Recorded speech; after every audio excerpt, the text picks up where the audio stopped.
Mientras limpia la sala de una mansión, una empleada recién contratada nota que el niño de la casa intenta comunicarse sin palabras.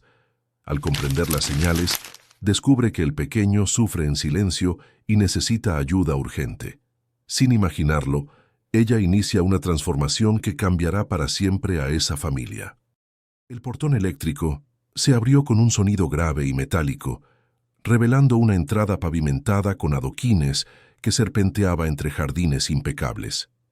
Elena Cardoso se ajustó el asa del bolso en el hombro e inspiró profundamente, intentando calmar los nervios que le bailaban en el estómago. Era su primer día de trabajo en aquella residencia de El Viso, uno de los barrios más exclusivos de Madrid, y necesitaba causar una buena impresión. A sus 28 años, después de meses en el paro y con las facturas acumulándose sobre la mesita del salón de su apartamento alquilado en Vallecas, aquella oportunidad representaba más que un sueldo. Era la oportunidad de empezar de nuevo. La mansión de 3 plantas se erguía imponente ante ella, con sus amplios ventanales protegidos por persianas de madera clara y una fachada en tonos blancos y grises que exudaba modernidad y frialdad. Elena subió los escalones de la entrada principal, donde una mujer de mediana edad la esperaba con una expresión que no llegaba a ser una sonrisa. El pelo recogido en un moño apretado, un uniforme impecable y unos ojos que parecían evaluar cada detalle de la recién llegada. Vera, la niñera. Elena sabía su nombre, por la breve conversación telefónica que habían tenido 2 días antes, cuando se acordaron los últimos detalles de la contratación. Ahora, en persona, la mujer irradiaba una autoridad silenciosa que hizo que Elena se sintiera inmediatamente incómoda. «Buenos días», dijo Elena esforzándose por mantener la voz firme. «Soy Elena, la nueva empleada». Vera asintió brevemente y se apartó de la puerta, haciéndole un gesto para que entrara. «Puntual. Eso está bien. El señor Álvarez valora la puntualidad. Sígame». El interior de la casa era aún más impresionante que el exterior. Suelos de mármol reflejaban la luz que entraba por los amplios ventanales. Muebles de diseño minimalista ocupaban los espacios con una precisión casi quirúrgica, y había una ausencia completa de aquellos pequeños detalles que hacían que una casa pareciera un hogar. Nada de fotografías enmarcadas sobre los muebles, ningún juguete olvidado en un rincón del salón, ningún indicio de que allí vivía un niño. Todo era perfecto, impersonal, casi museístico. Vera condujo a Elena por un pasillo lateral, explicando rápidamente las rutinas de la casa. El señor Álvarez sale a las 7 de la mañana y rara vez vuelve antes de las 9 de la noche. Trabaja mucho. Miguel, su hijo, tiene 6 años y está bajo mi cuidado durante el día. Sus funciones son la limpieza general, la organización de las habitaciones, la preparación de comidas básicas cuando se le solicite. No tiene que preocuparse por el niño. De eso me encargo yo. La forma en que Vera dijo aquello, con un énfasis particular en las últimas palabras, sonó casi como una advertencia. Elena solo asintió, guardándose la extraña impresión para sí misma. No era su primer trabajo en casas de familias adineradas. Había aprendido a lo largo de los años que cada residencia tenía sus reglas no escritas, sus silencios y sus territorios invisibles que no debían cruzarse. Después de mostrarle dónde se guardaban los productos de limpieza, el lavadero y la cocina, Vera señaló una escalera que llevaba al 2.º piso. «El señor Álvarez está en una reunión online en el despacho. No debe ser molestado. Miguel está en su cuarto, empiece por el salón. Necesita una limpieza a fondo hoy». Elena asintió y Vera desapareció escaleras arriba con pasos rápidos y decididos. Al quedarse sola, Elena tuvo un momento para absorber el ambiente a su alrededor. Había algo perturbador en toda aquella perfección, como si la casa fuera solo una fachada bonita que escondía algo que aún no podía identificar. Sacudió la cabeza, apartando los pensamientos negativos. Estaba allí para trabajar, no para filosofar sobre la vida ajena. Equipada con los productos de limpieza, Elena empezó por el salón, un espacio amplio con un sofá en L de cuero beige, una televisión de pantalla enorme fijada en la pared y una estantería repleta de libros que parecían no haber sido tocados nunca. Mientras pasaba el paño por las superficies, oyó un sonido suave que venía del pasillo. Pasos pequeños, vacilantes. Se giró y vio a un niño parado en la entrada del salón. Miguel. Era menudo para su edad, con el pelo castaño ligeramente despeinado y unos ojos grandes que cargaban una tristeza que no debería existir en un niño. Llevaba un pijama azul marino y se sujetaba una de las manos contra el lado de la cabeza, como si sintiera dolor. Sus labios se movían, pero no salía ningún sonido. Sus ojos se encontraron con los de Elena, y por un instante ella sintió una opresión en el pecho. «Hola, cariño», dijo Elena agachándose para ponerse a su altura. «¿Estás bien?» Miguel no respondió. En su lugar. Empezó a hacer movimientos extraños con la mano libre, gestos rápidos y precisos que Elena no pudo comprender de inmediato. Se señalaba el propio oído, luego cerraba el puño y lo abría repetidas veces. Se tocaba el pecho con la palma de la mano y su rostro se contorsionaba en una expresión de angustia silenciosa. Elena sintió que algo se removía en su memoria. Aquellos gestos, los conocía, o al menos los había conocido muchos años atrás. Su prima Laura, que había nacido sorda, usaba movimientos parecidos para comunicarse cuando eran niñas. LSE, lengua de signos española. Pero, ¿por qué un niño de 6 años estaría usando LSE en una casa donde aparentemente nadie más sabía comunicarse de esa forma? El corazón de Elena empezó a latir más rápido. Observó a Miguel con más atención. Sus gestos eran desesperados, insistentes. No solo se estaba quejando de dolor de oído, estaba intentando decir algo más, algo urgente que nadie parecía estar dispuesto a entender. Antes de que Elena pudiera responder, la voz de Vera cortó el silencio como una cuchilla afilada. «Miguel, ¿qué estás haciendo aquí abajo?» La niñera bajó la escalera con una velocidad impresionante y agarró al niño del brazo con más fuerza de la necesaria. Miguel se encogió con los ojos desorbitados y los gestos cesaron de inmediato. Se estaba quejando de dolor, explicó Elena todavía agachada, observando la escena con creciente incomodidad. Creo que tiene un problema en el oído. Vera puso los ojos en blanco y acercó a Miguel más hacia sí. Siempre hace este teatro. Es un dramático. No le haga caso. Vuelva a su trabajo. Pero parecía realmente molesto, insistió Elena, incapaz de dejarlo pasar. Quizás debería verlo un médico. La mirada que Vera le lanzó fue lo suficientemente gélida como para hacer que Elena retrocediera un paso. Yo cuido de Miguel desde hace 4 años. Sé reconocer cuándo tiene un problema de verdad o cuando solo quiere llamar la atención. Usted lleva aquí menos de 1 hora. Le sugiero que se concentre en sus propias funciones. Sin esperar respuesta, Vera arrastró a Miguel de vuelta al piso de arriba. El niño miró hacia atrás una última vez antes de desaparecer en lo alto de la escalera. Sus ojos, encontrándose con los de Elena, en una petición silenciosa que ella no supo interpretar completamente, pero que la golpeó como un puñetazo en el estómago. Elena se quedó parada un largo momento, el paño de limpieza todavía en la mano, el corazón acelerado y una sensación de malestar que crecía en su interior. Había algo profundamente equivocado allí. Cada instinto que poseía le gritaba que aquel niño no estaba haciendo teatro, que estaba intentando comunicarse de una forma que nadie en esa casa parecía dispuesto a comprender. Volvió al trabajo de forma mecánica, pero su mente no podía desconectar de lo que acababa de presenciar. Los gestos de Miguel, la forma en que Vera lo había tratado, la ausencia total del padre, aquella casa perfecta y fría que parecía una hermosa prisión. Todo se unía en un rompecabezas inquietante que no podía resolver. Horas después, cuando ya era media tarde y estaba limpiando la cocina, oyó pasos bajando la escalera principal. Se giró y vio a un hombre alto, de hombros anchos y pelo negro ligeramente canoso en las sienes.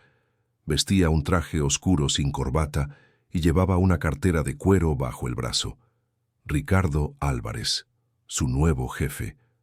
Se detuvo al verla y por un momento Pareció genuinamente sorprendido, como si hubiera olvidado que una nueva empleada empezaba ese día. «Ah, usted debe de ser Elena, bienvenida. Vera me dijo que llegó puntualmente. Estupendo. Gracias, señor Álvarez. Es un placer estar aquí». Él asintió distraídamente, sus ojos ya vagando hacia la pantalla del móvil que sostenía en la otra mano. «Paso poco por casa, así que cualquier cosa la resuelven con Vera. Ella sabe todo lo que hay que hacer». Elena dudó.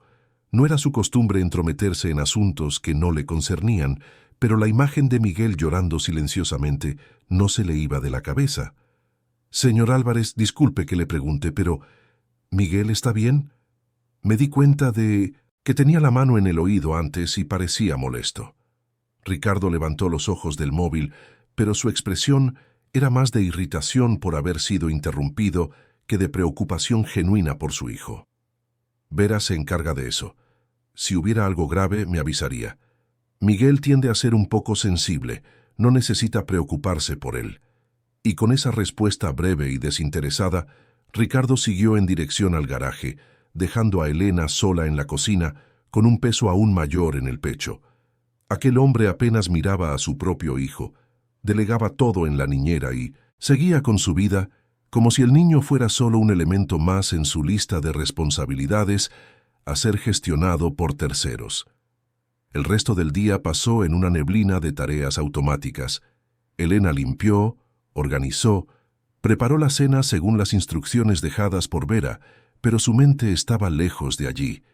Estaba de vuelta en aquel momento en el salón, reviviendo los gestos desesperados de Miguel, intentando recordar lo que Laura solía hacer cuando quería comunicar algo importante.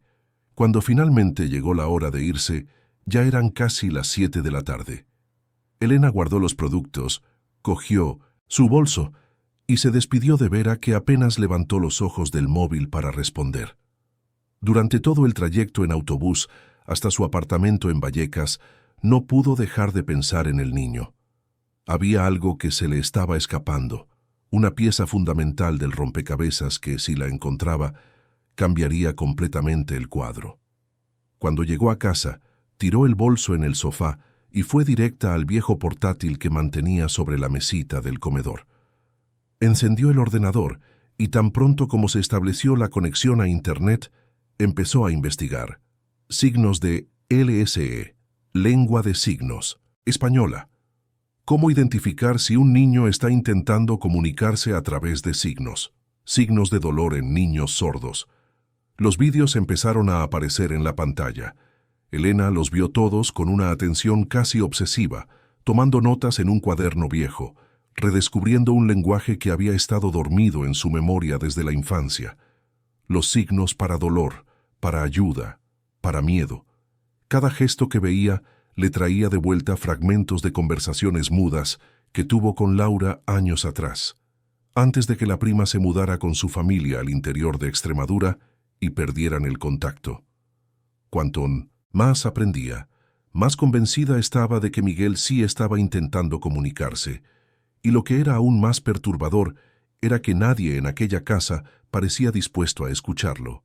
O quizás no sabían cómo. Elena pasó horas viendo tutoriales, reaprendiendo signos básicos, anotando todo lo que podría ser útil. Cuando finalmente miró el reloj, ya pasaba de la medianoche. Le ardían los ojos de cansancio, pero su mente estaba eléctrica. Al día siguiente, cuando volviera a aquella mansión gélida del Viso, lo haría de otra manera. Intentaría de verdad comunicarse con Miguel. Intentaría entender lo que aquel niño estaba gritando en su silencio. Se acostó en la cama, pero el sueño tardó en llegar. Cuando finalmente se durmió, soñó con manos pequeñas haciendo gestos desesperados en el aire, con ojos grandes pidiendo socorro, y con una casa enorme y vacía donde nadie podía oír los gritos silenciosos de un niño. Al día siguiente, Elena se despertó más temprano de lo necesario. Repasó sus notas durante el desayuno, practicó algunos signos básicos frente al espejo del baño y salió de casa con una determinación que no sentía desde hacía mucho tiempo. Fuera cual fuera la verdad detrás de aquellos gestos, de Miguel la descubriría. El trayecto hasta el Viso pareció más corto esa mañana. Cuando el portón eléctrico se abrió de nuevo y ella subió el camino de adoquines hasta la entrada, Elena sintió una mezcla de nerviosismo y urgencia. Vera la recibió con la misma expresión neutra del día anterior, le dio las instrucciones del día y desapareció para cuidar de Miguel. Elena empezó sus tareas, pero esta vez estaba atenta a cada sonido, a cada movimiento que venía de los pisos superiores. Pasó toda la mañana esperando una oportunidad, un momento en que pudiera encontrar a Miguel solo, sin la presencia intimidante de Vera. La oportunidad surgió poco después del mediodía. Vera bajó para atender una llamada y Elena, que estaba limpiando el pasillo del segundo piso, oyó un ruido que venía del cuarto de Miguel. Sin pensarlo 2 veces, llamó suavemente a la puerta y la abrió. Miguel estaba sentado en el suelo, rodeado de lápices de colores y hojas de papel, dibujando algo que ella no pudo identificar. Cuando se dio cuenta de su presencia, levantó la cabeza y sus ojos se abrieron de par en par. Elena entró en el cuarto y cerró la puerta, suavemente tras de sí. Se agachó frente al niño, con el corazón latiendo con fuerza, e hizo el primer signo que había practicado tantas veces la noche anterior. La mano derecha en forma de concha sobre el pecho, moviéndose hacia abajo. Todo bien. El efecto fue inmediato y devastador. Los ojos de Miguel se llenaron de lágrimas. Su rostro entero se iluminó con una expresión de alivio tan intenso que Elena sintió un nudo en la garganta. Soltó los lápices y empezó a hacer signos frenéticamente, demasiado rápido para que ella pudiera seguirlo por completo, pero reconoció algunos. Dolor, oído, ayuda. Y entonces algo que hizo que la sangre de Elena se helara. Un gesto que no había visto en los vídeos, pero que el contexto dejaba claro. Se señalaba el propio oído, luego hacía un movimiento como si estuviera metiendo algo dentro, y su rostro se contorsionaba de sufrimiento. Había algo en su oído, algo que no debería estar allí. Elena sintió que le temblaban las manos. Hizo un signo pidiéndole que esperara, y sin pensar mucho en lo que estaba haciendo, buscó en su bolso la pequeña lupa que siempre llevaba para leer letras pequeñas. Se acercó a Miguel con cuidado, pidiendo permiso con gestos. El niño asintió e inclinó la cabeza hacia un lado. Con la lupa y la luz natural que entraba por la ventana, Elena examinó el oído derecho de Miguel. Al principio no vio nada más que la estructura normal, pero cuando el niño ajustó ligeramente la posición, girando más la cabeza, lo vio. Pequeño, casi imperceptible, pero definitivamente allí. Un objeto metálico insertado en el canal auditivo que reflejaba la luz de forma artificial. Elena sintió que se le revolvía el estómago. ¿Qué era aquello? ¿Cómo había llegado hasta allí? Y, lo más importante, ¿quién lo había puesto? Antes de que pudiera procesar completamente lo que estaba viendo, la puerta del cuarto se abrió con fuerza. Se giró, todavía agachada junto a Miguel, y se encontró a Ricardo Álvarez parado en el umbral, la expresión oscilando entre la confusión y algo cercano a la rabia. ¿Qué está pasando aquí? Elena se levantó rápidamente con el corazón desbocado. Señor Álvarez, necesito hablar con usted. Es sobre Miguel. Tiene algo en el oído, algo que no debería estar ahí. Ricardo frunció el ceño entrando en el cuarto con pasos pesados. ¿De qué estás hablando? Elena sabía que solo tenía una oportunidad para hacer aquello bien. Respiró hondo y empezó a explicar, las palabras saliendo en un torrente nervioso pero determinado. Ayer, cuando vi a Miguel, estaba haciendo signos. LSE, lengua de signos española. Estaba intentando decir que le dolía el oído. Investigué toda la noche, aprendí algunos signos y hoy he conseguido hablar con él. Me ha mostrado que tiene algo dentro del oído. Lo he visto con esta lupa. Hay un objeto metálico ahí. Ricardo se quedó inmóvil por un momento, procesando la información. Luego, sin una palabra, caminó hasta Miguel y se agachó junto a su hijo.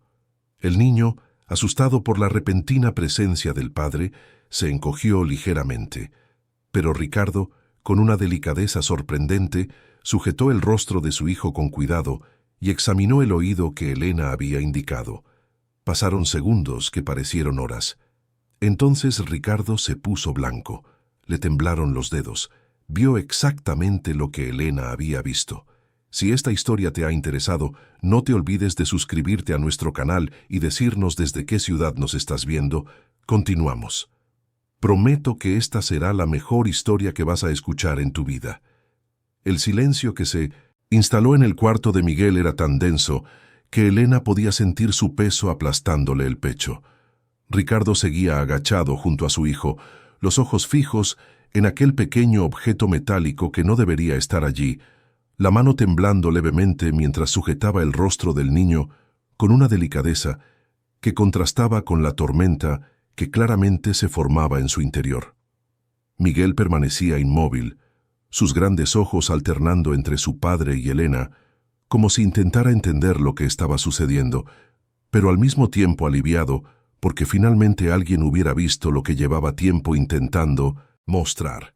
Las lágrimas corrían silenciosamente por sus mejillas, pero ya no eran lágrimas de desesperación. Era otra cosa. Alivio mezclado con miedo, esperanza mezclada con incertidumbre. ¿Cómo ha llegado esto aquí?, murmuró Ricardo, más para sí mismo que para nadie más. Su voz salió ronca, cargada de una emoción que claramente no estaba acostumbrado a expresar. ¿Cómo no lo vi? ¿Cómo no me di cuenta? Elena no sabía si debía responder o permanecer en silencio. Optó por quedarse quieta, permitiendo que aquel padre procesara la magnitud de lo que estaba descubriendo. Pero el silencio duró poco. Unos pasos rápidos resonaron en el pasillo y Vera apareció en la puerta, la expresión transformada en pura indignación al ver a Elena dentro del cuarto de Miguel. ¿Qué se cree que está haciendo? Le dije ayer que el niño es mi responsabilidad. No tiene permiso para estar aquí. Ricardo se levantó en un movimiento brusco, girándose hacia la niñera con una expresión que Elena nunca había visto en nadie. Era una mezcla de furia contenida, decepción profunda y algo que rozaba la desesperación. «Vera, ¿qué es esto?», en el oído de Miguel. La niñera parpadeó, claramente desarmada por la pregunta y el tono. «¿De qué está hablando, señor?» «Esto de aquí», Ricardo señaló a su hijo, la voz subiendo un tono. «Hay algo metálico dentro del oído de mi hijo, un objeto que ha sido colocado ahí por alguien, y quiero saber quién ha sido y por qué». El rostro de Vera pasó por una serie de transformaciones. Primero confusión, luego algo que parecía nerviosismo, y finalmente un intento de retomar el control de la situación. «Señor Álvarez, Miguel siempre ha sido dramático con las cuestiones de salud. Estoy segura de que no hay nada grave. Probablemente se metió algo jugando y ahora está exagerando como siempre hace». «No me mienta, Vera». La voz de Ricardo era peligrosamente baja ahora. «Lo he visto. Elena lo ha visto. Hay algo ahí dentro y no es un juguete. Ahora voy a preguntar de nuevo. ¿Cómo ha llegado eso al oído de mi hijo?». El silencio se prolongó durante largos segundos. Elena podía ver el conflicto sucediendo tras los ojos de Vera, la batalla interna entre mantener la farsa o confesar algo que claramente la comprometía. Miguel, todavía sentado en el suelo, observaba todo con los ojos desorbitados, las manos pequeñas agarradas al bajo de su propia camiseta. Finalmente, Vera suspiró y su postura cambió. La rigidez defensiva dio paso a algo que se parecía a la resignación, pero todavía había una punta de orgullo herido en su voz. «Está bien, fui yo quien lo puso, pero no fue lo que están pensando». Ricardo dio un paso adelante, los puños apretados a los costados. «Explíquese, ahora». Vera se cruzó de brazos, levantando la barbilla en un intento de mantener algo de dignidad. «Es un amplificador de sonido modificado, un dispositivo que desarrollé con la ayuda de un conocido que entiende de electrónica. Lo coloqué hace 3 semanas. «Un amplificador de sonido», repitió Ricardo, la voz cargada de incredulidad. «¿Ha metido un dispositivo electrónico dentro del oído de mi hijo de 6 años sin mi conocimiento ni permiso?» «Estaba intentando ayudar», respondió Vera, la voz ahora con un toque de defensa. «Usted nunca está en casa, nunca le presta atención a Miguel. Es sordo, señor Álvarez, completamente sordo desde que nació, y usted actúa como si eso no fuera importante, como si no marcara una diferencia. Me lo delega todo a mí y sigue con su vida. Pensé que si conseguía que oyera, aunque fuera un poco, usted finalmente vería al hijo que tiene. Las palabras golpearon a Ricardo como bofetadas. Elena vio cómo retrocedía ligeramente, como si hubiera sido golpeado físicamente, pero la rabia no disminuyó. Se intensificó, mezclándose ahora con una culpa visible que distorsionaba sus rasgos. ¿Así que su solución fue torturar a mi hijo? Prácticamente gritó Ricardo. ¿Meter un objeto no probado dentro del oído de un niño? ¿Tiene idea del daño que puede haber causado? ¿Es consciente de la irresponsabilidad criminal de lo que ha hecho? Yo no estaba torturando a nadie, protestó Vera, pero su voz ya no tenía la misma convicción. Estaba intentando estimularlo, hacer que su cerebro respondiera a los sonidos. Hay investigaciones sobre esto, sobre la estimulación auditiva en niños sordos. Investigaciones controladas, hechas por médicos en entornos seguros, rebatió Ricardo. No experimentos de aficionado hechos por una niñera que cree que sabe más que los especialistas. Usted no es médica, Vera. No tiene cualificación para hacer esto. Debería estar agradecido, insistió Vera, ahora claramente desesperada. En las últimas semanas Miguel ha respondido a algunos sonidos. Lo he visto. Cuando doy una palmada detrás de él, a veces gira la cabeza. El dispositivo estaba funcionando. O estaba en pánico por el dolor, dijo finalmente Elena, incapaz de quedarse callada por más tiempo. No puedo quedarme quieta escuchando esto. Ese niño estaba sufriendo. Lo vi en su cara ayer. Lo vi en los gestos que hacía pidiendo ayuda. No estaba siendo estimulado. Estaba siendo herido. Vera se giró hacia Elena con una mirada que podría matar. Usted no sabe nada. Lleva aquí 2 días y cree que entiende la situación. Yo he cuidado de este niño durante 4 años. Le he dedicado mi vida, mientras su padre apenas le miraba a la cara. Hice lo que creí que era mejor. Lo que usted creyó que era mejor, repitió Ricardo, la voz saliendo en un gruñido bajo. Poner un objeto experimental en el oído de mi hijo sin ninguna supervisión médica, ignorar sus señales de dolor, porque estoy seguro de que intentó decirle que estaba sufriendo, ¿verdad, Vera? Y usted lo ignoró. Lo llamó dramático, demasiado sensible. Vera no respondió. Simplemente se quedó allí, los brazos todavía cruzados, pero ahora los hombros caídos, derrotada.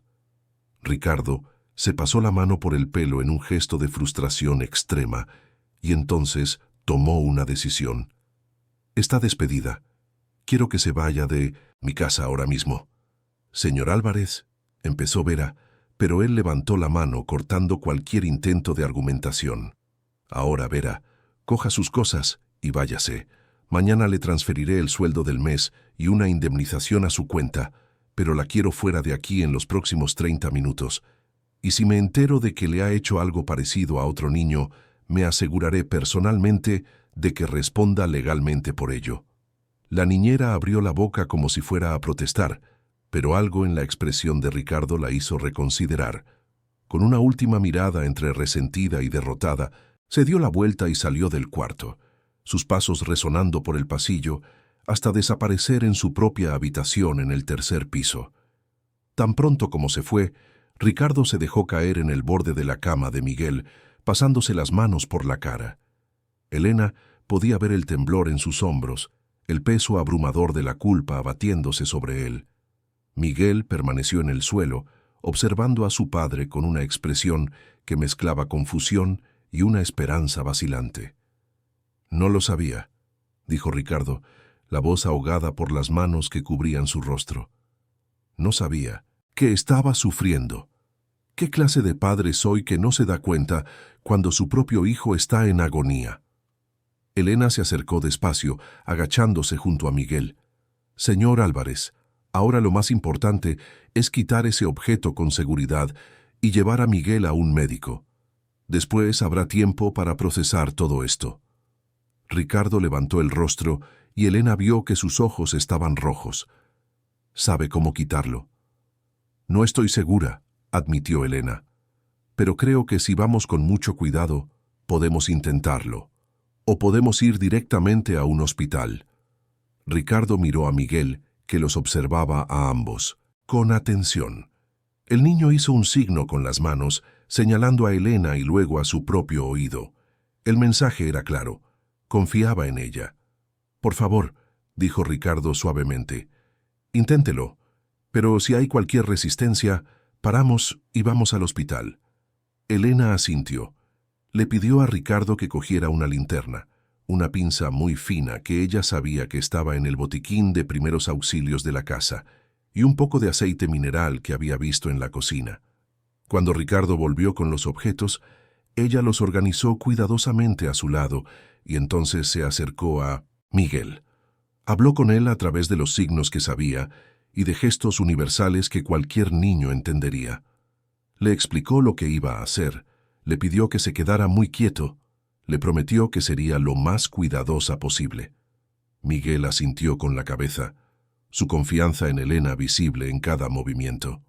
Con Ricardo sujetando la linterna e iluminando el canal auditivo, Elena aplicó una pequeña cantidad de aceite mineral alrededor de la abertura, esperando que eso facilitara la extracción del objeto.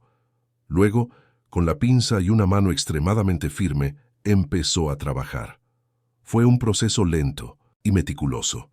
El objeto era pequeño, de unos 3 milímetros de diámetro, y tenía pequeñas protuberancias que parecían haber sido diseñadas para mantenerlo en su sitio. Elena trabajó con una paciencia que no sabía que poseía, milímetro a milímetro, ajustando el ángulo de la pinza, retirando levemente, retrocediendo cuando sentía resistencia. Miguel permaneció completamente inmóvil, solo unas pocas lágrimas silenciosas corrían por sus mejillas. Ricardo sostenía la linterna con una mano y con la otra sujetaba la mano libre de su hijo, apretándosela suavemente cada vez que veía al niño contraerse de dolor. Después de lo que pareció una eternidad, pero probablemente fueron solo 5 minutos, Elena sintió que el objeto cedía. Con un último movimiento cuidadoso, lo extrajo por completo. Era más grande de lo que parecía cuando todavía estaba dentro del oído. Un pequeño cilindro metálico con circuitos rudimentarios visibles y aquellas protuberancias que habían causado tanto sufrimiento. «Ya está», dijo Elena suavemente, mostrando el objeto a Ricardo. «Está fuera». Miguel se llevó la mano al oído, tocando el área que ahora estaba libre. Y entonces, para sorpresa de ambos adultos, empezó a llorar.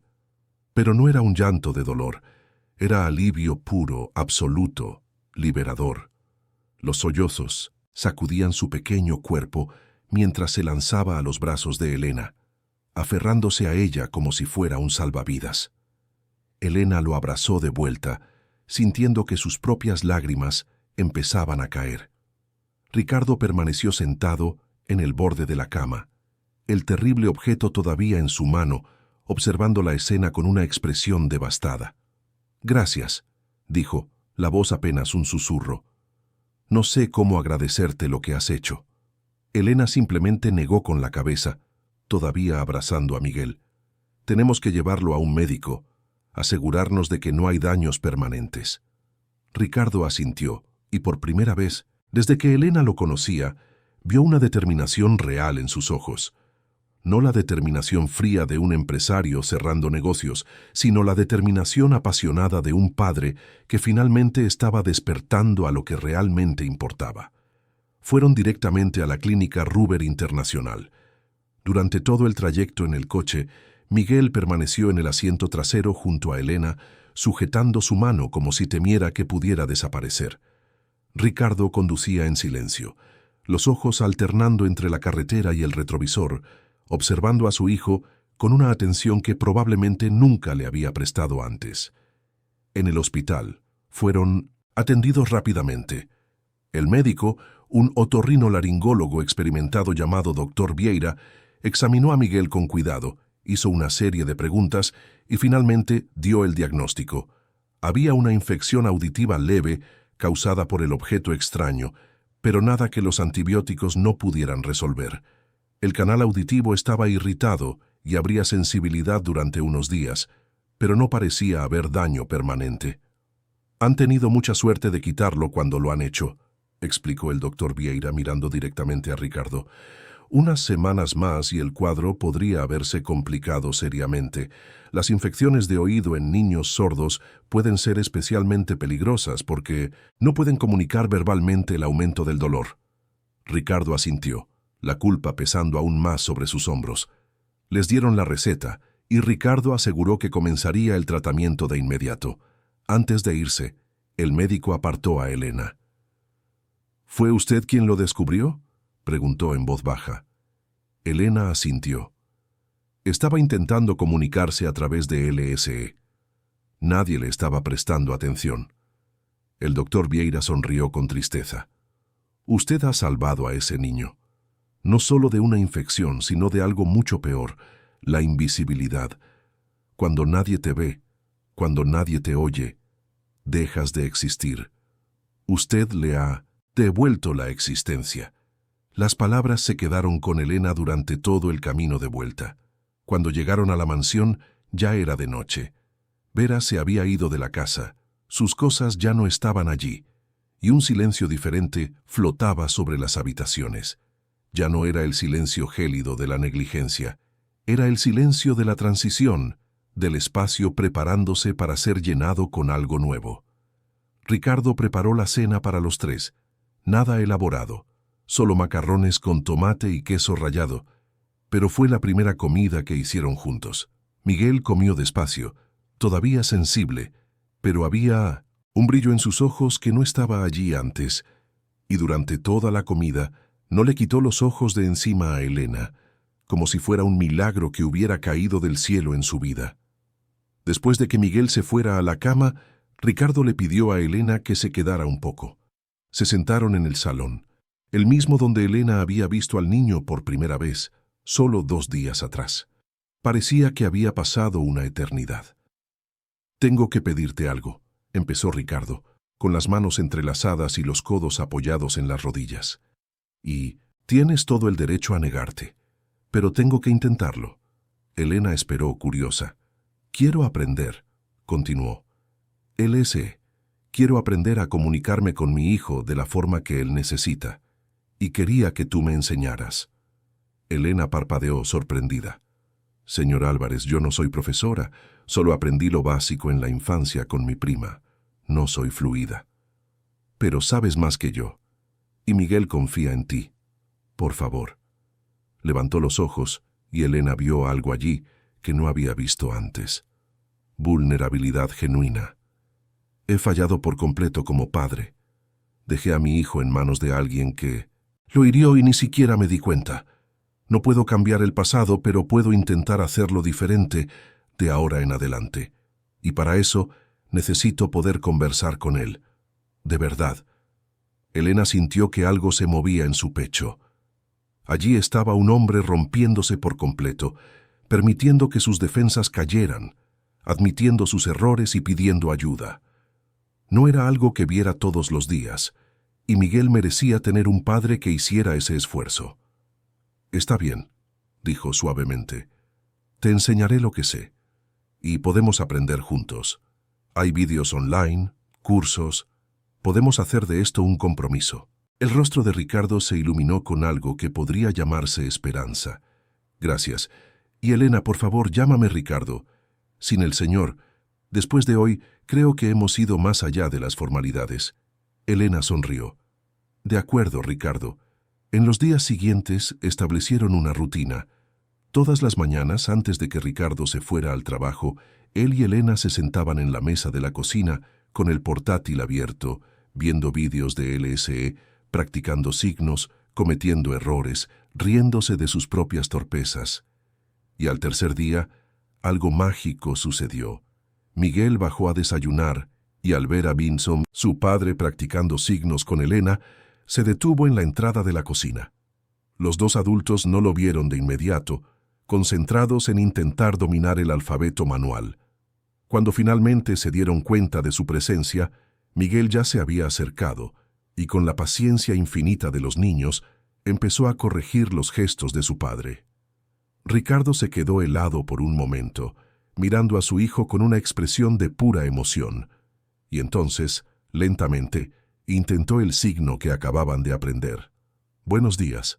Miguel sonrió, aquella sonrisa enorme y genuina que Ricardo probablemente nunca había visto antes, y respondió con el mismo signo, pero ejecutado perfectamente.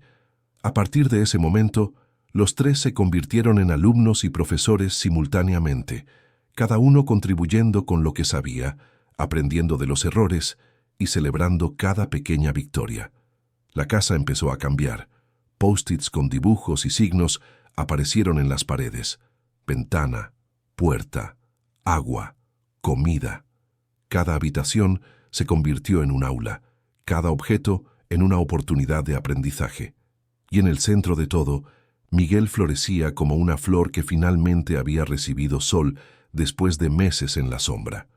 Una semana después de la extracción del objeto, durante una de las clases matutinas, Miguel les mostró algo a Elena y a Ricardo, un cuaderno de dibujos que guardaba debajo de la cama, página tras página de ilustraciones que contaban historias silenciosas. Algunas eran tristes, mostrando a un niño solo en habitaciones grandes. Otras eran confusas, mostrando manos, intentando comunicarse con personas que miraban hacia otro lado. Pero la última página era diferente. Era reciente. En ella, Miguel había dibujado a Elena sosteniendo una lupa, a él mismo a su lado sonriendo, y encima de las dos figuras, escrito con letra infantil pero firme, una única, palabra que hizo que a Elena le ardieran los ojos. Los días siguientes fueron como ver una metamorfosis a cámara lenta. La mansión que antes parecía un mausoleo de mármol y silencio se fue transformando en algo vivo, pulsante, lleno de una energía que no existía, cuando Elena pisó allí por primera vez. Ricardo, que solía salir a las 7 de la mañana y volver a las 9 de la noche, ahora salía a las 9 y volvía a las 6. Canceló reuniones, delegó proyectos, reorganizó toda su agenda en torno a una prioridad que siempre debería haber sido la primera pero que había descuidado durante años. Miguel. Elena era testigo de cada cambio con una mezcla de alegría y emoción que a veces la tomaba por sorpresa. Ya no era solo un trabajo, se había convertido en parte de algo más grande, una transformación que iba más allá de sueldos y obligaciones contractuales. Estaba ayudando a reconstruir una familia que se había desintegrado sin que nadie se diera cuenta. Las mañanas se convirtieron en rituales sagrados. Los tres se reunían en la cocina, desayunaban juntos y practicaban LSE durante al menos una hora antes de que comenzaran las obligaciones del día. Miguel era un profesor paciente pero riguroso, corrigiendo cada gesto mal ejecutado con la seriedad de alguien que entendía la importancia de la comunicación precisa. Ricardo lo absorbía todo como una esponja, grabando cada signo, cada expresión facial que modificaba el significado de un gesto. Y poco a poco empezaron a tener lugar conversaciones reales. No eran solo palabras aisladas o frases básicas. Eran intercambios genuinos, preguntas sobre cómo había ido el día, historias sobre sueños de la noche anterior, bromas internas que los hacían reír a los tres juntos. La casa que antes solo resonaba con el sonido de pasos y puertas cerrándose, ahora vibraba con una comunicación silenciosa, pero estruendosa en su significado. Miguel empezó a dejar sus dibujos esparcidos por la casa, ya no escondidos debajo de la cama, sino exhibidos con orgullo. Ricardo compró marcos y transformó el pasillo principal en una galería dedicada al talento de su hijo. Cada dibujo contaba una historia. Uno mostraba a los tres sentados en la mesa de la cocina, las manos en el aire formando signos. Otro retrataba a Miguel en el jardín, observando mariposas. Había uno del niño acostado en la cama, un libro abierto frente a él, perdido en mundos imaginarios. Pero lo que más conmovía a Elena era la evolución en las expresiones de los dibujos. En las primeras páginas del cuaderno de Miguel, los rostros eran siempre tristes o neutros. Ahora, cada figura sonreía. Cada personaje irradiaba una felicidad que era casi palpable, incluso en el papel. Fue Ricardo quien tuvo la idea de crear una pizarra blanca en la pared del salón. Allí se dejaban mensajes unos a otros a lo largo del día. Buenos días. Te quiero. Nos vemos en la cena. pequeñas frases que construían puentes donde antes solo había abismos. Miguel pasaba horas en esa pizarra, dibujando y escribiendo, aprendiendo a expresarse no solo a través de signos, sino también a través de las palabras escritas que la escuela había empezado a enseñarle con más atención ahora que había adultos en casa capaces de darle un apoyo adecuado. Los cambios no se limitaron al ámbito doméstico. Ricardo buscó una escuela especializada en educación bilingüe para niños sordos, donde la LSE era valorada como primera lengua y el español escrito se enseñaba como segunda. Miguel floreció en ese ambiente. Por primera vez, estaba rodeado de otros niños que se comunicaban de la misma manera, profesores fluidos en su lengua, un mundo que lo veía como completo en lugar de deficiente. Elena acompañó a la primera reunión de padres en la nueva escuela. Vio a Ricardo conversar con otros padres de niños sordos, hacer preguntas, absorber información sobre la cultura sorda que debería haber buscado años atrás. Había humildad en su postura, una disposición a aprender que iba más allá de lo que muchos padres lograban demostrar. Durante esa reunión, una madre con más experiencia apartó a Ricardo y le dijo algo que Elena vio que lo golpeó profundamente. Has despertado. Muchos padres nunca despiertan. Se quedan atrapados en la negación, en el duelo por un hijo que imaginaban tener, y pierden al hijo real que está justo frente a ellos. Pero tú has despertado a tiempo. Eso importa más de lo que imaginas. Esa noche, después de que Miguel se durmiera, Ricardo lloró. Se sentó en el sofá del salón con el rostro entre las manos y dejó que años de emociones reprimidas finalmente encontraran una salida. Elena, que estaba a punto de irse, dudó en la puerta y luego volvió sentándose a su lado en silencio. No dijo nada, solo se quedó allí, una presencia solidaria, mientras aquel hombre finalmente procesaba la magnitud de lo que casi había perdido y de cuánto aún tenía que reparar.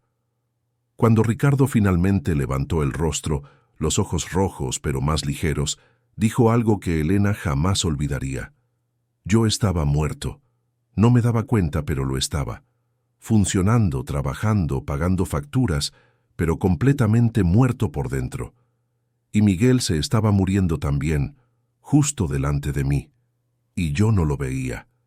No solo salvaste a mi hijo, Elena, nos salvaste a los dos. Elena no supo qué responder. Simplemente puso su mano sobre la de él en un gesto de consuelo y comprensión. Había cosas que no necesitaban ser dichas. Algunas verdades se comunicaban mejor a través del silencio compartido. Las semanas pasaron y la rutina se consolidó. Miguel tomaba los antibióticos religiosamente. El oído estaba cicatrizando bien y las consultas de seguimiento con el doctor Vieira mostraban progresos consistentes. Parecía que lo peor había quedado atrás. Fue un martes por la noche, 3 semanas después de la extracción del objeto, que todo cambió de nuevo. Elena estaba en su apartamento, preparando la cena y revisando algunos vídeos nuevos de LSE que quería enseñar a la mañana siguiente, cuando su móvil sonó. Era Ricardo, y había algo en su voz que hizo que su corazón se disparara. Elena, te necesito. Es Miguel. Tiene fiebre altísima y no para de llorar. No sé qué hacer. Ella ni se lo pensó 2 veces. Ya voy para allá. El trayecto en autobús hasta El Viso nunca pareció tan largo. Elena se quedó de pie todo el tiempo, sujetándose a la barra de apoyo, el corazón acelerado, rezando para que no fuera nada grave. Cuando finalmente llegó a la mansión, encontró a Ricardo caminando de un lado a otro en el salón, el móvil pegado a la oreja, mientras que arriba se oían los sollozos ahogados de Miguel.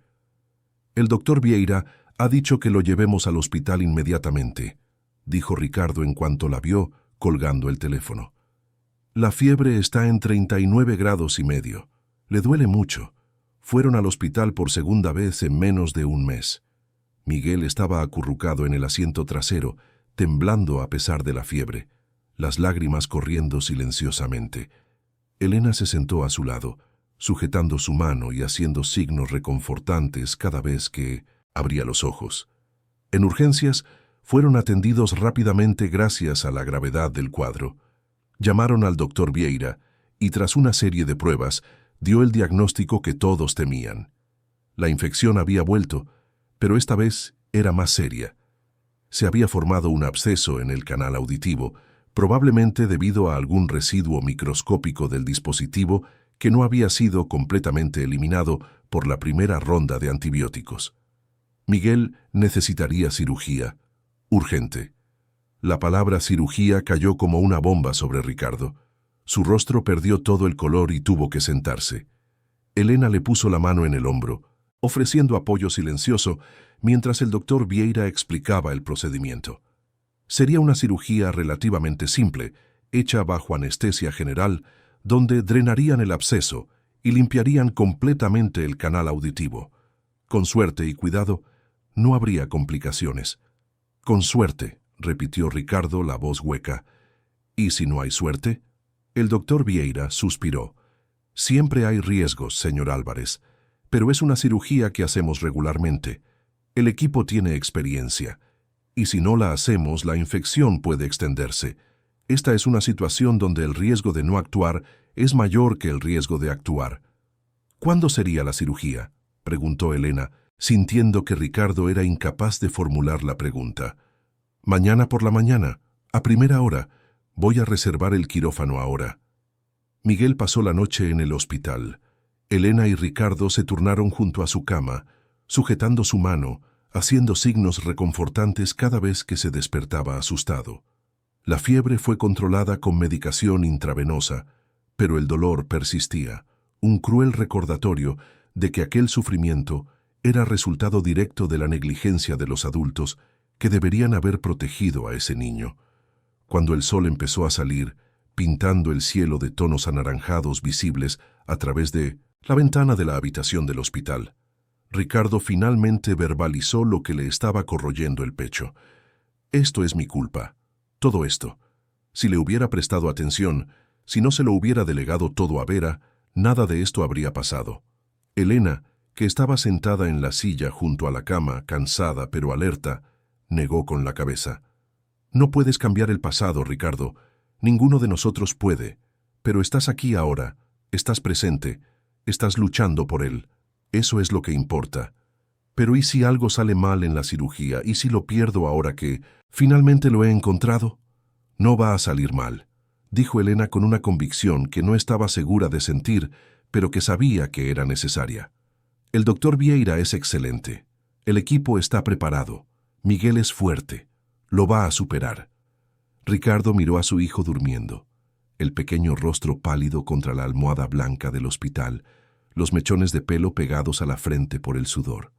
«Te quiero», signó, aún sabiendo que Miguel no podía verlo dormido. «Siento mucho todo».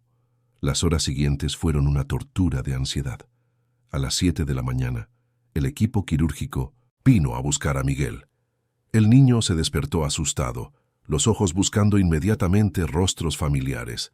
Elena y Ricardo estaban allí, uno a cada lado de la cama, haciendo signos tranquilizadores. «Todo va a salir bien», signó Elena. «Estaremos aquí cuando despiertes. Te lo prometo». Miguel sujetó las manos de los dos con fuerza, como si quisiera memorizarlos a través del tacto. Luego, con la impresionante valentía de los niños, dejó que los enfermeros se lo llevaran. Ricardo y Elena se quedaron parados en el pasillo, observando la camilla desaparecer a través de las puertas dobles del quirófano, sintiéndose completamente impotentes. La sala de espera era un lugar estéril y sin vida, con sillas incómodas y revistas viejas que nadie tenía interés en leer. Ricardo caminaba de un lado a otro como un animal enjaulado. Elena permanecía sentada, las manos entrelazadas, rezando silenciosamente a todas las deidades en las que creía y a algunas en las que no. Pasó 1 hora, 2.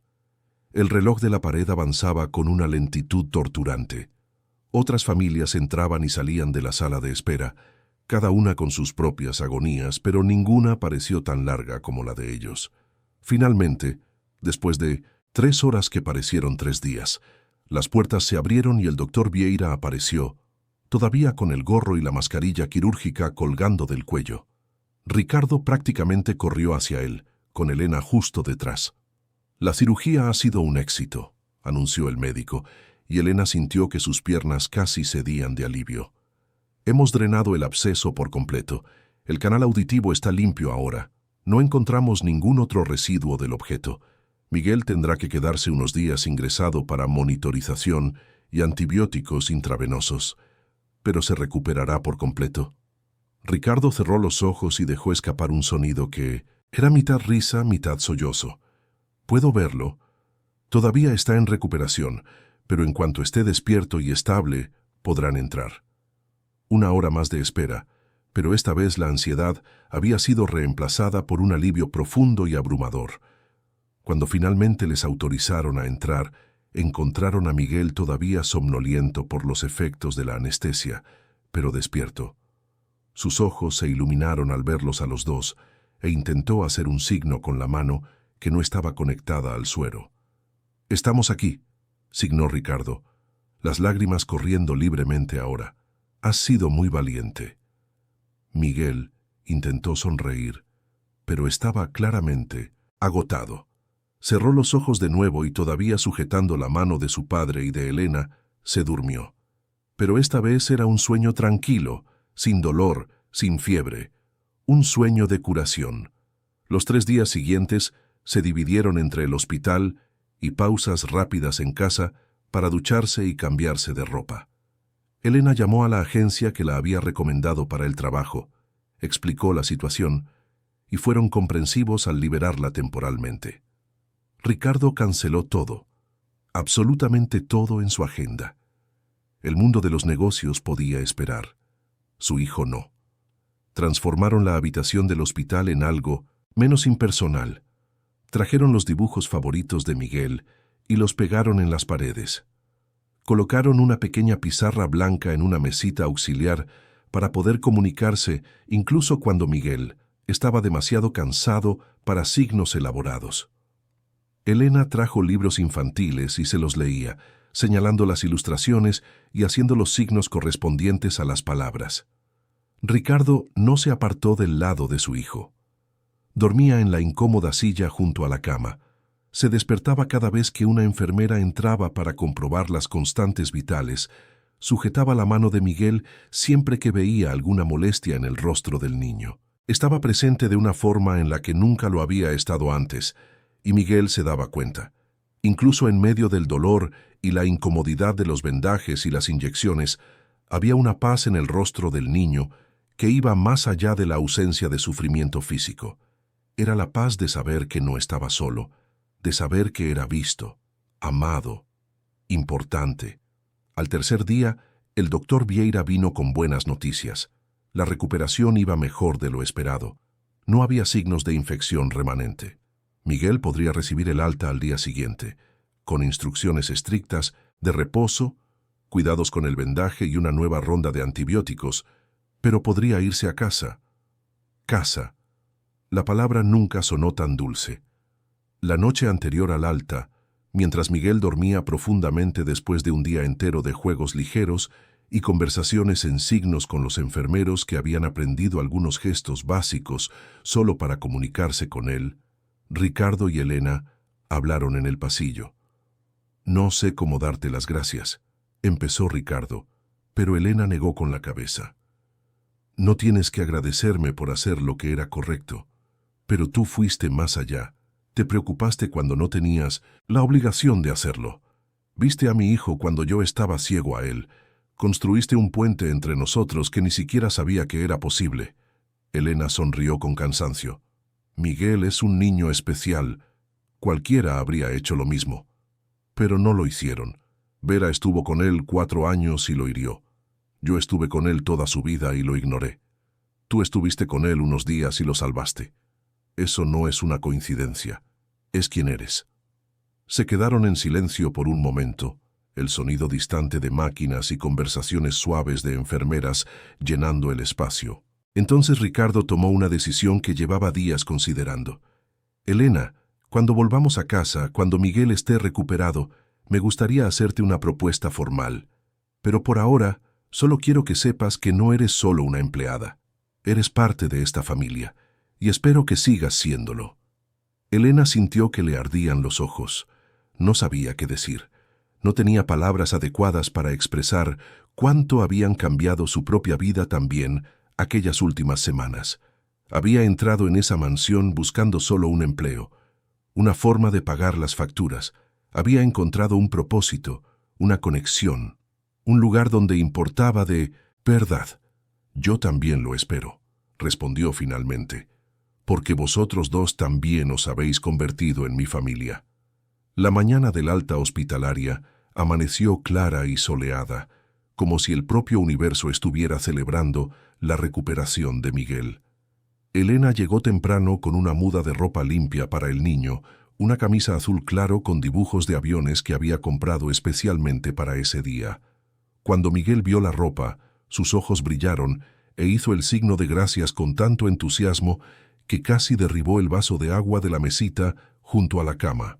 Ricardo estaba diferente esa mañana. Había una ligereza en sus hombros que no existía antes, una luz en sus ojos que había estado apagada por años de negligencia emocional y finalmente había sido reavivada. Ayudó a su hijo a vestirse con un cuidado amoroso, ató los cordones de las zapatillas, peinó el pelo todavía despeinado por la almohada. Cada gesto se ejecutaba con una atención que transformaba tareas simples en rituales de afecto. El doctor Vieira vino a despedirse, trayendo consigo instrucciones detalladas sobre los cuidados postoperatorios. Antibióticos 3 veces al día durante 2 semanas más. Vendajes cambiados cada 2 días. Nada de natación o actividades que pudieran mojar excesivamente el oído. Reposo moderado pero no aislamiento total. Y volver en una semana para una evaluación. Antes de irse, el médico se agachó a la altura de Miguel y signó algo que había ensayado. «Eres muy valiente». La expresión en el rostro del niño fue de pura sorpresa y alegría. Un adulto que no era Elena ni su padre se había esforzado por comunicarse con él en su propia lengua. Era una validación poderosa de que el mundo estaba empezando a verlo de verdad. El trayecto de vuelta a casa fue tranquilo. Miguel observaba por la ventana del coche las calles de Madrid pasar, los edificios, los árboles, la gente apresurada en las aceras. Todo parecía más vivo, más colorido, o quizás era solo él quien estaba viendo el mundo con ojos renovados, liberado del dolor constante que había sido su compañero durante semanas. Cuando llegaron a la mansión, Ricardo llevó a su hijo en brazos hasta el cuarto, a pesar de que Miguel protestaba diciendo que podía caminar solo. Era importante para él ese acto de llevar, de proteger físicamente. Tantos años sin tocar, sin abrazar, sin demostrar físicamente el amor que supuestamente sentía. Ahora cada oportunidad de contacto era preciosa. Los días siguientes fueron de adaptación suave. Miguel seguía las restricciones médicas con la seriedad de alguien que había aprendido de la manera difícil que su propio cuerpo necesitaba cuidado. Pero dentro de los límites establecidos, volvía a ser un niño. Dibujaba compulsivamente, llenando cuadernos enteros con historias visuales. Jugaba en el jardín bajo supervisión. Reía. Hacía bromas a través de signos. Tomaba el pelo a su padre de forma cariñosa, corrigiendo sus errores de LSE con una paciencia exagerada y teatral que arrancaba las risas de todos. La casa continuó su transformación. Ricardo contrató a un profesor particular de LSE, un joven sordo llamado Gabriel, que venía 3 veces por semana para dar clases formales tanto a él como a Elena. Gabriel traía consigo no solo la fluidez en el idioma, sino también historias sobre la comunidad sorda, sobre la cultura sorda, sobre la importancia de abrazar la identidad en lugar de intentar moldearla según los estándares oyentes. Fue a través de estas conversaciones que Ricardo finalmente comprendió la extensión de su error. No era solo que había descuidado a su hijo, era que, incluso sin darse cuenta, había tratado la sordera de Miguel como una discapacidad a superar en lugar de una diferencia a celebrar. El dispositivo que Vera había insertado era solo la manifestación física extrema de una mentalidad capacitista que impregnaba toda la casa. la idea de que Miguel necesitaba ser arreglado para ser aceptado. Ahora, Ricardo lo veía con claridad. Miguel no necesitaba ser arreglado. Nunca lo necesitó. Lo que necesitaba era un padre que aprendiera su idioma, que entrara en su mundo, en lugar de forzarlo a entrar en un mundo donde nunca estaría completamente cómodo. Era Ricardo quien necesitaba cambiar, no Miguel. Y cambió. Compró libros sobre cultura sorda, vio documentales, conversó con otros padres de niños sordos, asistió a eventos de la comunidad sorda, aprendió sobre el orgullo sordo, sobre la riqueza lingüística de la LSE, sobre la historia de opresión y resistencia. Cada descubrimiento era a la vez doloroso y liberador, doloroso porque revelaba la profundidad de su ignorancia anterior, liberador porque abría puertas a una relación verdadera con su hijo. Elena observaba todo con una admiración creciente.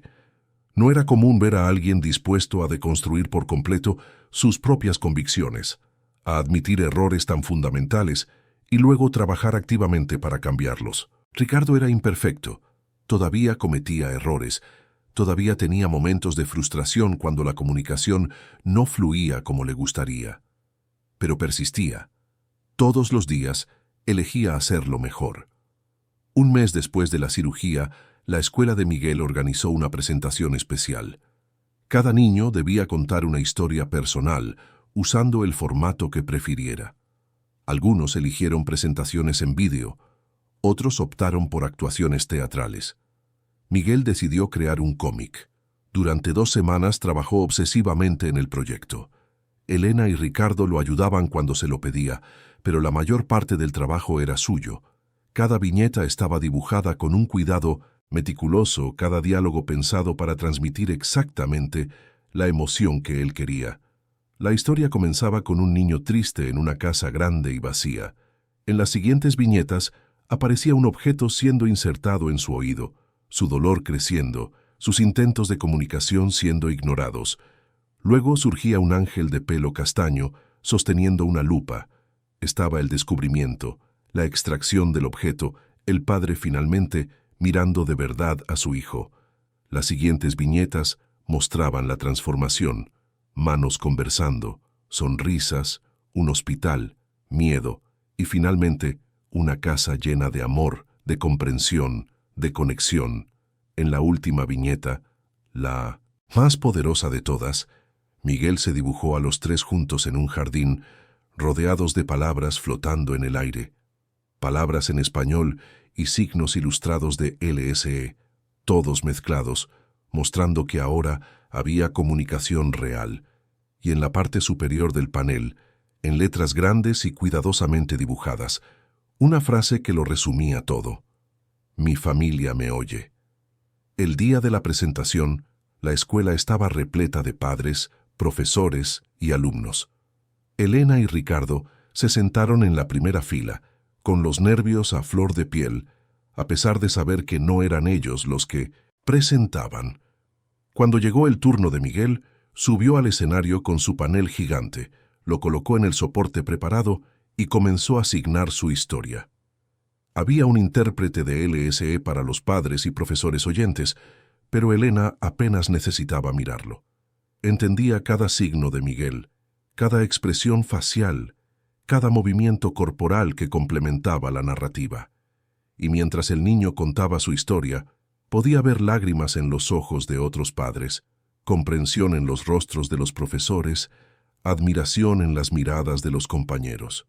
Cuando Miguel llegó al final, signando las palabras finales con una intensidad emocional impresionante para alguien tan joven, el silencio que siguió fue absoluto. Entonces alguien comenzó a aplaudir, otros siguieron, y pronto todo el público estaba de pie, aplaudiendo no solo la presentación, sino el coraje, la resiliencia, la trayectoria de aquel niño extraordinario. Miguel bajó del escenario y corrió directamente a los brazos de Ricardo. El padre lo cogió en brazos, lo abrazó con fuerza, y Elena vio las lágrimas correr libremente por el rostro de ambos. Ella se unió al abrazo, los 3 formando un círculo de afecto que había sido imposible solo unos meses atrás. Esa noche, Después de que Miguel se durmiera agotado pero radiante, Ricardo llamó a Elena para una conversación en el salón. Había una formalidad en su postura que no había visto en semanas, pero no era la frialdad de antes. Era algo diferente. Respeto mezclado con nerviosismo. «Elena», empezó él sentándose en el sofá e indicándole que hiciera lo mismo. «Tengo que hacerte esa propuesta de la que hablé en el hospital, y quiero que lo pienses bien antes de responder, sin presiones». Elena asintió, curiosa y ligeramente aprensiva. «Has cambiado completamente nuestras vidas, la de Miguel y la mía. Has traído luz donde había oscuridad, comunicación donde había silencio, amor donde había negligencia. Y me he dado cuenta de que no quiero que seas solo la empleada que limpia la casa. Eso sería desperdiciar tu verdadero talento, tu verdadera importancia para nosotros». Respiró hondo antes de continuar. «Quiero ofrecerte un puesto como asistente personal e intérprete de la familia. Tu sueldo se triplicaría. Tendrías todos los beneficios que puedas imaginar. Seguro médico completo, vales de comida, paga extra, vacaciones pagadas, todo. Pero más importante que eso, serías reconocida oficialmente como la persona esencial que eres para esta familia. Ayudarías a coordinar las necesidades de Miguel, lo acompañarías a las consultas médicas, participarías en las reuniones escolares, seguirías enseñándonos LSE y tendrías autonomía para sugerir e implementar lo que consideraras mejor para su bienestar». Elena se quedó en silencio por un largo momento, procesando la propuesta. Era mucho más de lo que esperaba, mucho más de lo que soñaba cuando subió aquel camino de adoquines por primera vez, nerviosa y esperanzada por una simple oportunidad de empleo. «Ricardo», empezó ella, la voz embargada por la emoción, «no tienes que hacer esto. Ya me preocupo por vosotros dos. Ya hago todo esto porque quiero, no porque espere una recompensa».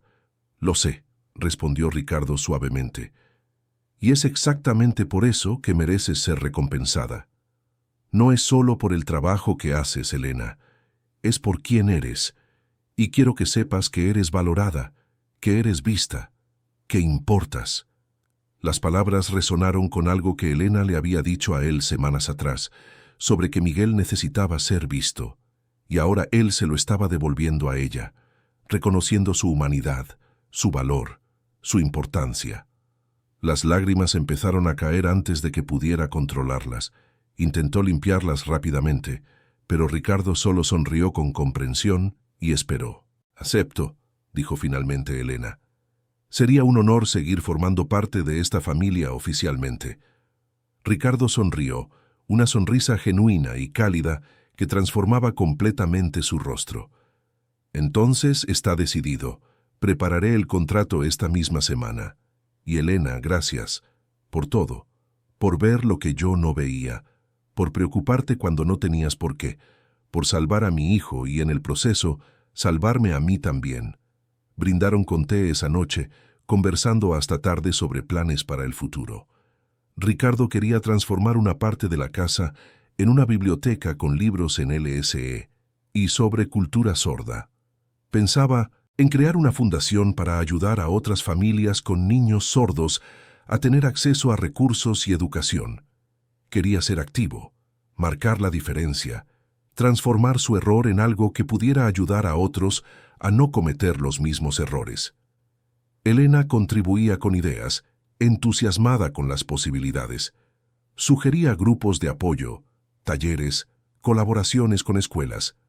La conversación fluía naturalmente, dos aliados planeando cómo hacer del mundo un lugar mejor para niños como Miguel. Los meses siguientes fueron de consolidación y crecimiento.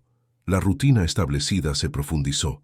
Miguel progresaba en la escuela, haciendo amigos, participando en actividades, desarrollando su identidad con la confianza de alguien que finalmente sabía que pertenecía.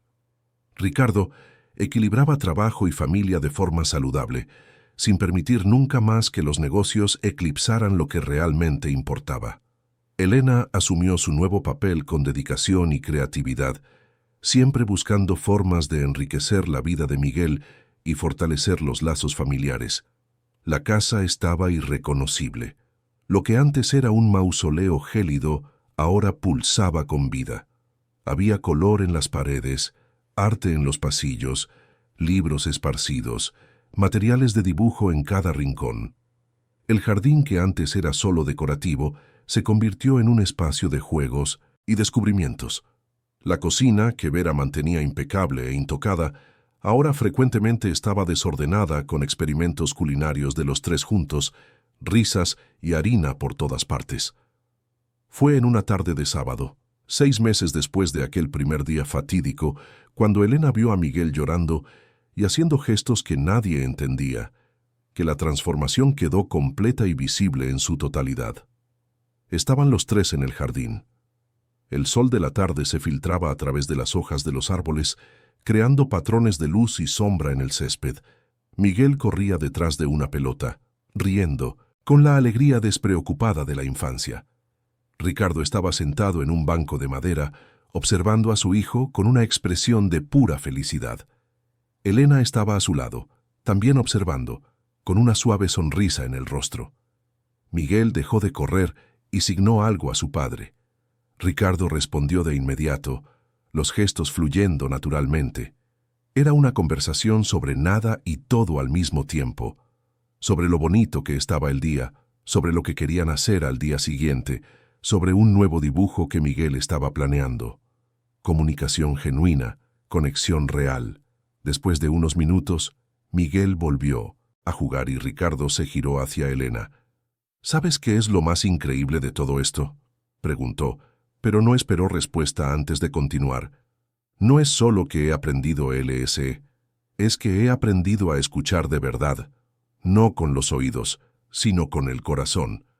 Miguel siempre estuvo hablando, siempre intentó comunicarse. El sordo era yo.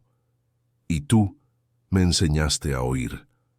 Elena sintió esa opresión familiar en el pecho que siempre venía cuando se daba cuenta de la magnitud de lo que había sucedido allí. No fui solo yo, Ricardo. Tú tomaste la decisión de cambiar. Tú hiciste el trabajo. Yo solo te mostré una puerta. Fuiste tú quien decidió cruzarla. Pero ¿qué diferencia hace una puerta cuando ni siquiera sabes que existe?, replicó Ricardo. Tú me mostraste que había otro camino, y por eso te estaré eternamente agradecido. Se quedaron en silencio por un momento, observando a Miguel crear algún juego elaborado que involucraba la pelota, unas ramas y su imaginación ilimitada. La paz de ese momento era casi tangible. No era la paz del silencio muerto que antes dominaba esa casa. Era la paz de la plenitud, de la pertenencia, del amor verdadero y presente. Miguel corrió hacia ellos con los ojos brillantes y signó que tenía hambre. Los tres entraron juntos en la casa, las manos conversando animadamente sobre lo que prepararían para cenar. La decisión fue pizza casera, con cada uno eligiendo sus propios ingredientes y creando sus obras culinarias individuales. La cocina pronto se transformó en un caos alegre. Harina volando, salsa de tomate salpicando, risas silenciosas pero visibles en cada expresión facial. Miguel hacía una pizza en forma de estrella. Ricardo intentaba algo elaborado que claramente estaba saliendo mal, pero persistía con una determinación cómica. Elena simplemente los observaba a los dos, su corazón tan lleno que a veces dolía. Cuando las pizzas finalmente salieron del horno, más o menos en la forma pretendida, se sentaron a la mesa para comer. Miguel insistió en que cada uno probara la creación del otro, haciendo signos exagerados de aprobación o fingiendo desmayos dramáticos cuando algo estaba demasiado condimentado. Era una broma ligera, familiar, el tipo de dinámica que las familias que se aman desarrollan con el tiempo. Después de la cena, mientras limpiaban juntos el considerable desorden que habían hecho, Miguel se detuvo de repente y signó algo que hizo que tanto Ricardo como Elena pararan lo que estaban haciendo. Soy feliz ahora. 4 palabras simples que cargaban el peso de toda una trayectoria, del dolor a la curación, del aislamiento a la conexión, de la invisibilidad al reconocimiento. Ricardo se agachó a la altura de su hijo, las manos temblando levemente. Yo también soy feliz ahora, y siento mucho todo el tiempo que no lo fuiste. Pasaré el resto de mi vida compensándote por ello. Miguel negó con la cabeza y entonces hizo algo sorprendente. Signó: no necesitas compensar, solo necesitas estar.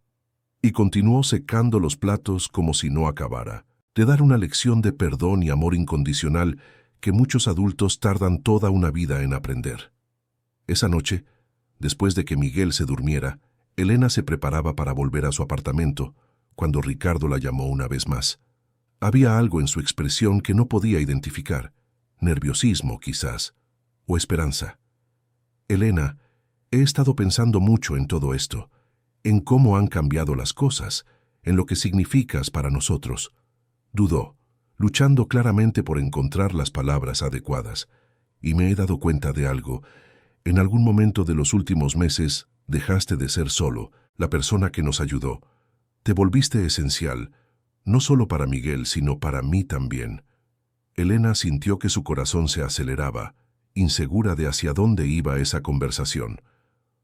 Lo que estoy intentando decir, de forma probablemente torpe, es que me gustaría que consideraras mudarte aquí permanentemente. Tenemos habitaciones de sobra, tendrías total privacidad, tu propio espacio, pero estarías aquí, parte de la familia no solo en el papel, sino de verdad. Elena se quedó sin palabras. La propuesta era inesperada, enorme en sus implicaciones. Mudarse allí significaría dejar atrás su pequeño apartamento en Vallecas, la independencia por la que tanto había luchado para conseguir, pero también significaría estar cerca de Miguel todos los días, seguir siendo parte integral de esa maravillosa transformación. Significaba familia. Tengo que pensarlo, dijo finalmente. No es un no, solo necesito tiempo para procesarlo. Ricardo asintió, intentando claramente ocultar la decepción, pero respetando su espacio. Claro, sin presiones. La oferta sigue en pie, no importa cuánto tiempo necesites. Elena se fue a casa esa noche con la cabeza dando vueltas. Se tumbó en su cama mirando al techo, sopesando opciones, considerando futuros posibles. Y en algún momento en mitad de la noche, la respuesta se cristalizó en su corazón con una claridad que no podía ser negada. Había pasado tantos años solo sobreviviendo, trabajando de casa en casa, siempre una presencia temporal en la vida de las personas. Ahora tenía la oportunidad de pertenecer de verdad, de echar raíces, de ser parte de algo más grande que ella misma. ¿Cómo podría rechazar eso? Al día siguiente, antes incluso del desayuno, Elena llegó a la mansión con una maleta. Ricardo la encontró en la entrada, la sorpresa evidente en su rostro. «Acepto», dijo simplemente. «Si la oferta sigue en pie, acepto». La sonrisa que iluminó. El rostro de Ricardo podría haber encendido toda la ciudad. «Claro que sigue en pie. Siempre lo estará». Miguel, al descubrir que Elena viviría allí permanentemente, hizo una danza de celebración que incluyó saltos, giros y entusiastas signos de alegría que hicieron que los dos adultos rieran hasta las lágrimas. Aquel niño que meses atrás estaba atrapado en el dolor y el aislamiento, ahora irradiaba una felicidad tan intensa que era imposible no contagiarse de ella. Los días se transformaron en semanas, las semanas en meses. La vida siguió su curso natural, con altibajos, desafíos y celebraciones, pero siempre anclada en ese núcleo sólido de amor y comprensión que habían construido juntos. Miguel continuó creciendo, desarrollando su talento artístico, haciendo amigos, explorando el mundo con la confianza de alguien que sabe que tiene una base segura a la que volver. Ricardo equilibraba sus responsabilidades profesionales con una presencia paterna consistente, sin permitir nunca más que el trabajo eclipsara lo que realmente importaba. Y Elena encontró un hogar en el verdadero sentido de la palabra. No solo un lugar físico, sino una familia que la veía, la valoraba, la amaba. Hubo momentos difíciles, claro, días en que la comunicación fallaba y la frustración se instalaba. Noches en que las preocupaciones sobre el futuro de Miguel los mantenían a todos despiertos. discusiones ocasionales sobre la mejor forma de lidiar con situaciones específicas, pero lo enfrentaban todo juntos, con paciencia, con amor, con el compromiso inquebrantable de ser mejores cada día. Y al mirar hacia atrás, a aquel primer día cuando Elena subió el camino de adoquines, esperando solo un empleo para pagar las facturas, apenas reconocía aquella versión de sí misma. Tanto había cambiado, tanto había crecido. Ella no solo había salvado a Miguel, de alguna manera, Miguel la había salvado. A ella también, dando propósito y significado a una vida que se estaba volviendo mecánica y sin alma. Queridos oyentes, esperamos que la historia de Elena, Ricardo y Miguel haya tocado profundamente vuestro corazón. Este viaje nos muestra que la verdadera comunicación va mucho más allá de las palabras habladas, que el amor se manifiesta en la presencia atenta y que nunca es demasiado tarde para despertar a lo que realmente importa. Si os habéis emocionado con esta familia que aprendió a escucharse no solo con los oídos, sino con el corazón, dejad vuestro like, suscribíos al canal y contadnos en los comentarios qué momento os ha marcado más. Todos los días traemos historias intensas como esta, narrativas que revelan el lado más profundo y verdadero del alma humana, mostrando que las transformaciones reales son posibles cuando nos permitimos ser vulnerables, presentes y dispuestos a cambiar.